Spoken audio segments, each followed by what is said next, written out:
my name is Laura and welcome to my channel, Boundless Books. So today I'm going to be doing a review of the book Sleeping Tom by E.V. Fairfall. I just finished this book and I'm really excited to talk to you guys about it. At the end of this video, I'll also be including a couple recommendations of books that I think you might enjoy if you liked this or vice versa. So let's just get started. And before I dive into the review of this book, I wanted to give a quick shout out to E.V. Fairfall, who was kind enough to send me this book to review. She also has an awesome channel which she runs with her husband called BookTube Couple, which is hilarious and you guys should definitely check that out. I'll include a link to it down below in the description box. So Sleeping Tom is the first book in a series, and it follows a young woman named Rachel, who at the beginning of the novel is fleeing an abusive relationship. However, she is determined to remake herself into a stronger and more independent woman, somebody that she's decided is called Caden. Stuck in the rain with nowhere to go, Caden is forced to hitchhike and is picked up by a young man named Gabriel. Gabriel begrudgingly takes her in and allows her to stay the night in his apartment. In the middle of the night, however, Caden is awoken by a strange noise coming from Gabriel's bedroom. She goes upstairs to check out the situation and finds that Gabriel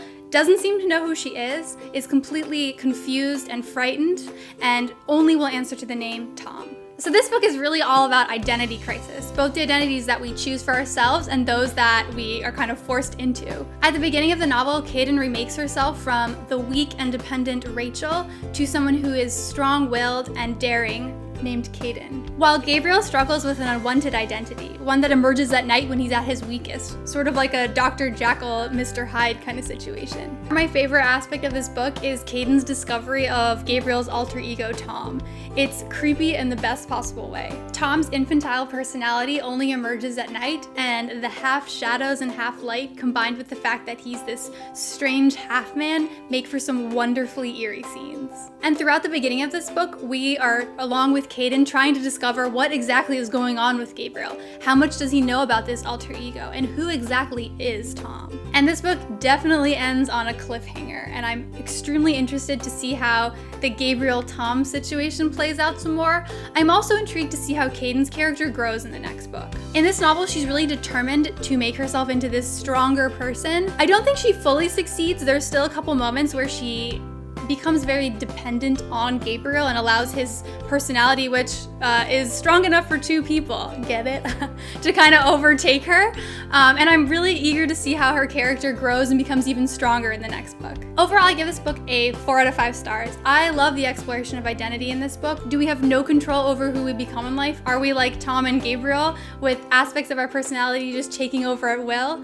Or are we more like Rachel and Caden, where we have the power to control who we become and the type of people that we evolve into? I've never read a novel that explores identity crisis or alter egos that intricately before, and I'm really excited to see how the two characters end up developing and resolving in the next couple books. And luckily, book 2, which is called Waking Gabriel, is coming out on July 15th, so thankfully I do not have to wait a year for the sequel, and I'm very excited to get my hands on it. And now onto the book recommendations. So these are all books that deal with identity crisis and alter egos that I think you might enjoy if you liked Sleeping Tom, and if you like them, well then you should definitely go check out Sleeping Tom. The first recommendation is a book that I've talked about in the past, and it is Rook by Danielle O'Malley.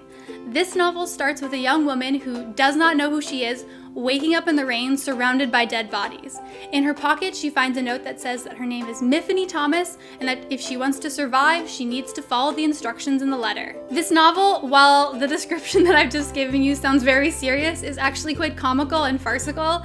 It's funny, it has supernatural elements into it, and also deals a lot with remaking a personality from scratch. And I'll include a link right over here where you can check out the video where I give a more in-depth review of that book. The next book that I'd like to recommend is called The Collector's Society by Heather Lyons. This book deals with fictional characters coming alive and outside of their books.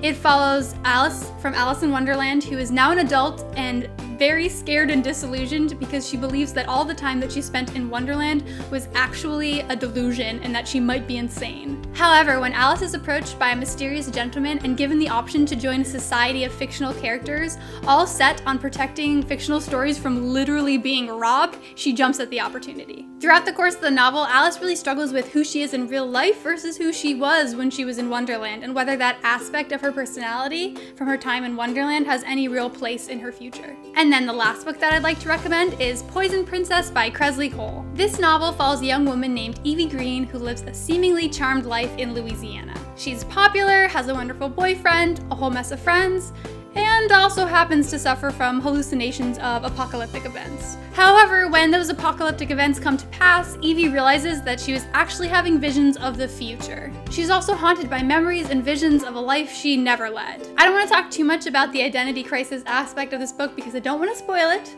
but suffice to say that is a large component of the story and you should definitely check it out. So that's it. I hope you guys really enjoyed this review video. Sadly, this will be the last time that I'll be filming a video from this location because I'm going to be moving apartments next week.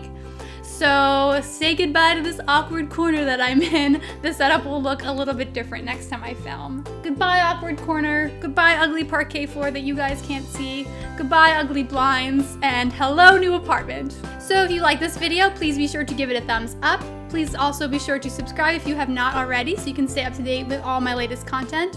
I'm actually also on Goodreads, so if you'd like to follow my reviews there, I'll include a link in the description box down below where you can follow me. I'm also on Twitter. I'm really terrible about using it, but I will always tweet out when I have a new video available, so if that's your preferred mode of contact, then you can definitely follow me there. Until next time, my name is Laura, and thank you guys so much for watching. Bye! So that's it. I hope you guys really enjoyed this review video. I don't even know where I'm going. I'm just losing it. Okay. No, I don't. I'm going crazy. The heat's driving me mad. Okay.